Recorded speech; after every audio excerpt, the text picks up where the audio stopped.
Hollywood has always sold us illusions. The hero on screen looks brave, strong, and unshakable, but most of the time, it's just an act.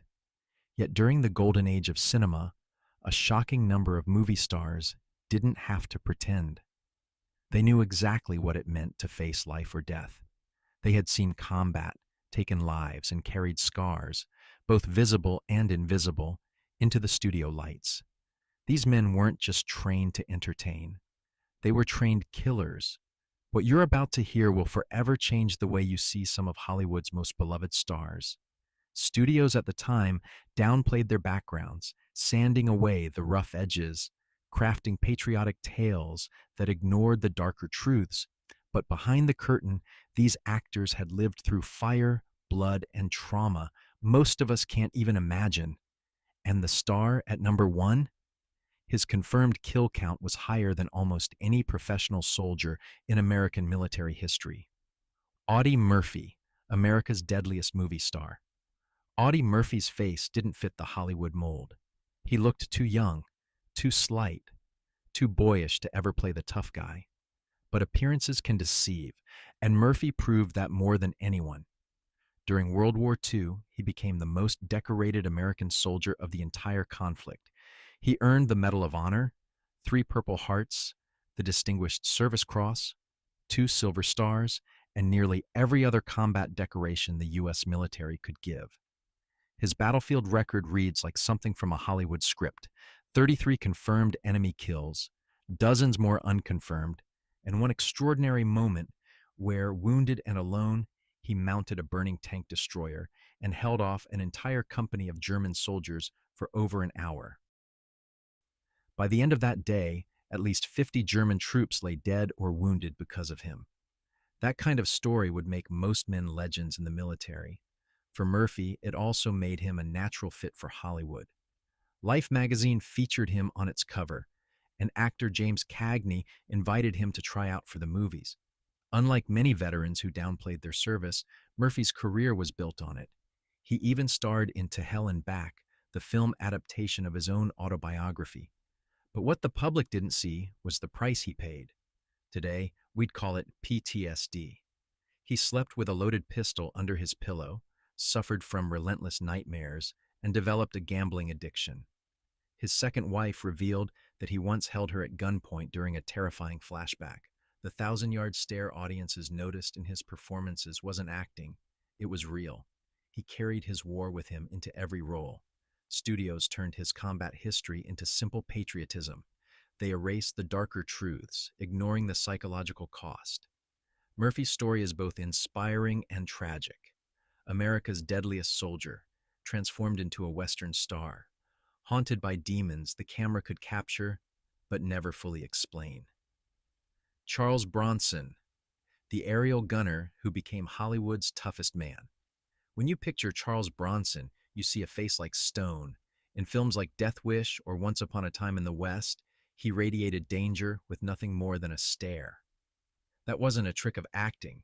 It was the mark of a man who had faced death again and again. Bronson grew up poor, the son of Lithuanian immigrants in Pennsylvania's coal mining country. He was drafted in 1943 and became a tail gunner on a B-29 bomber. If you know anything about World War II bomber crews, you know just how deadly the odds were. Their life expectancy was measured not in years, but in weeks. Sitting isolated in the tail, Bronson's job was to fire a .50 caliber machine gun at enemy fighters trying to bring his bomber down. He was literally the last line of defense. He survived 25 combat missions over Nazi-occupied Europe. Each one could have been his last, and it left its mark. Later, when asked about his tough guy persona, Bronson admitted, "When you've seen real violence up close, it stays with you." Directors noticed it too. Sergio Leone once said Bronson had a face that looked like it had seen everything, and you can't fake that. His minimal dialogue, his comfort with silence, and his piercing gaze all came from reality. When he played killers or quiet men of violence, audiences believed it because he wasn't pretending. He'd already lived it. Lee Marvin, the Marine sniper, who brought violence to life. Lee Marvin became famous for playing tough, violent men, but his intensity came from more than just talent, it came from survival. Marvin enlisted in the Marine Corps and trained as a scout sniper. In 1944, he fought in the invasion of Saipan, one of the Pacific's most brutal battles.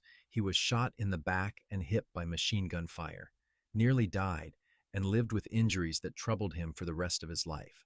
For his wounds, he received the Purple Heart. Unlike many veterans, Marvin didn't separate his war from his work. He admitted openly he wasn't acting during violent scenes. He was remembering. Director John Borman said Marvin had a 1,000-yard stare that came not from study, but from actually having seen death up close. Marvin himself described it best. Once you've faced a machine gun firing at you, followed by a bayonet wound knowing you're going to die, everything else is small stuff. That perspective gave his performances an authenticity that audiences could feel even if they couldn't explain it. James Stewart, the bomber pilot, who became a general. James Stewart was already a Hollywood icon when he enlisted after Pearl Harbor. He could have stayed home, entertaining troops or making films. Instead, he insisted on combat duty. He became a bomber pilot in the Army Air Forces, commanding B-24 Liberators on missions over Nazi Germany. Officially, he flew 20 missions, though some biographers believe he flew closer to 25. Each one dropped tons of bombs on enemy factories, railroads, and cities.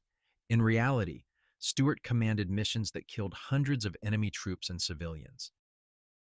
He was decorated with the Distinguished Flying Cross and the Air Medal, and he stayed in the Air Force Reserve long after the war, eventually rising to the rank of Brigadier General, the highest rank any Hollywood actor has ever achieved. But Stewart rarely spoke about it. The studios emphasized patriotism, never the lethal reality of dropping bombs on populated targets. His friends, however, noticed a change. Henry Fonda said Jimmy left for the war as a movie star and came back as something more complicated. On screen, the difference was clear. Before the war, Stewart was the idealistic everyman in Mr. Smith Goes to Washington. After the war, he brought a darker, more haunted quality to roles in Hitchcock films and westerns.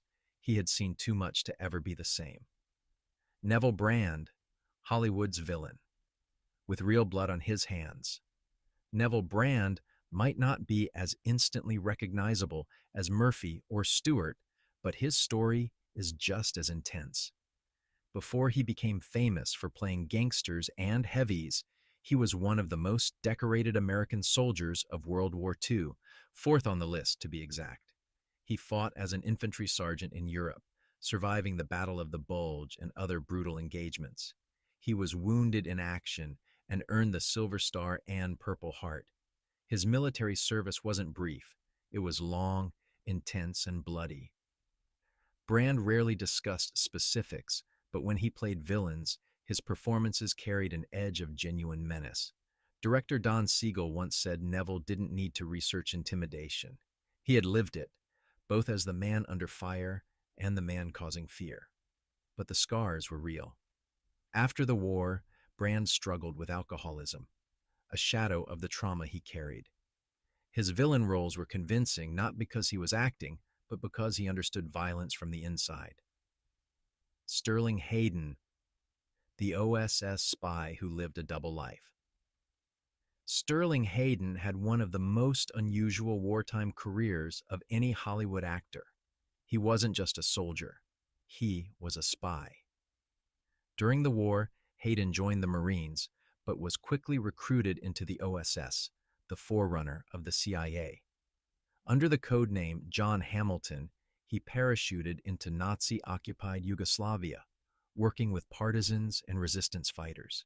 He ran covert missions, smuggled weapons, and coordinated attacks. Discovery would have meant torture and execution, not prisoner of war treatment. For his actions, he received the Silver Star and recognition from Marshal Tito of Yugoslavia.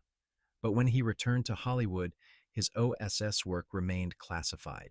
He appeared in film noir classics like The Asphalt Jungle and The Killing, playing morally ambiguous characters whose lives straddled the line between crime and survival. Those performances felt so real because, in a sense, he had lived them.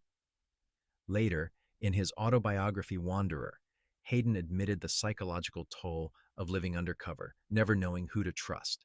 That experience bled into his acting, giving him an authenticity no script could teach. The rest of the warriors, not every Golden Age star had the same kind of combat record, but many still faced life-changing moments of danger. Robert Ryan served as a Marine drill instructor, training hundreds of men for combat.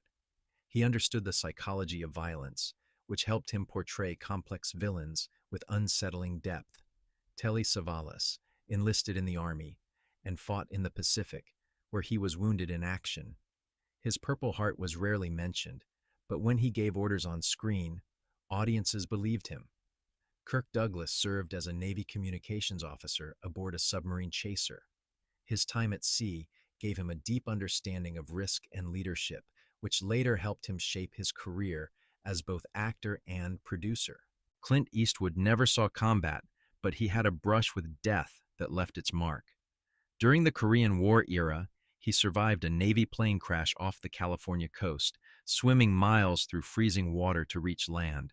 That stoic, survivalist quality became the foundation of his legendary screen persona. The Golden Age of Hollywood loved to honor veterans, but it didn't love the details. Studios celebrated patriotism, not trauma. They praised service while bearing the memories of kill counts, close quarters combat, or the nightmares that followed men home. But the truth leaked through the screen. Audie Murphy's haunted eyes, Lee Marvin's quiet intensity, Charles Bronson's deadly stare, James Stewart's shadowed depth. These weren't just performances. They were men remembering what they had lived through. As director Samuel Fuller, himself a combat veteran turned filmmaker, once said, "The camera detects truth like a lie detector." An actor who has actually experienced what they're portraying brings something the audience can feel, even if they can't explain it. In an industry built on illusion, these men brought something real, the memory of survival. Their presence was shaped not just by the studio system, but by the battlefield. And it changed Hollywood forever. So which of these stories surprised you the most? Did you ever suspect that behind the smiling faces and heroic roles were men who had once lived as trained killers? Let us know in the comments, and don't forget to subscribe for more untold Hollywood histories.